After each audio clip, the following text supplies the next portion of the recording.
basic technique, and this is constant no matter how far we are off the green and how far we need the ball to go. The two basic technique issues are ball back in our stance, and back in our stance, that means a lot of different things to a lot of different people. To me, it means off of our back foot. We want that ball back in our stance off of our back foot.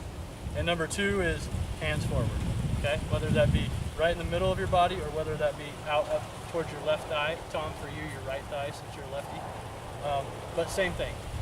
Hands ahead of the ball, ball on your back foot, okay? That's the basic technique.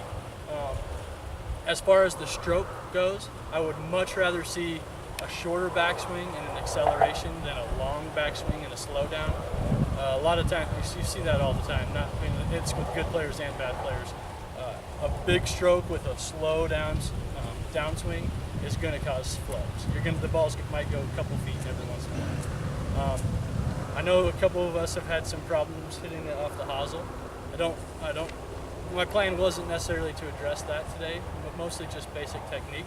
Maybe this technique will help get that off the hosel, but I think for the hosel part, what I would try to do is set the ball out on the toe. As far as club face goes, obviously if you open the club face, it goes higher and shorter. If you close the club face, it goes lower and runs more. I think that's pretty obvious.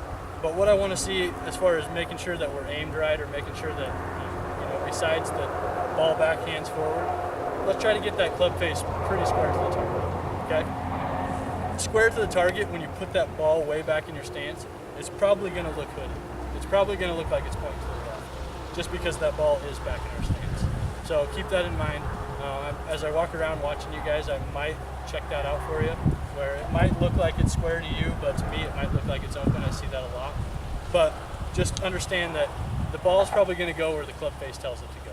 Okay, so if the ball is consistently popping out to the right, it's probably because the club face is pointing to the right. Same thing.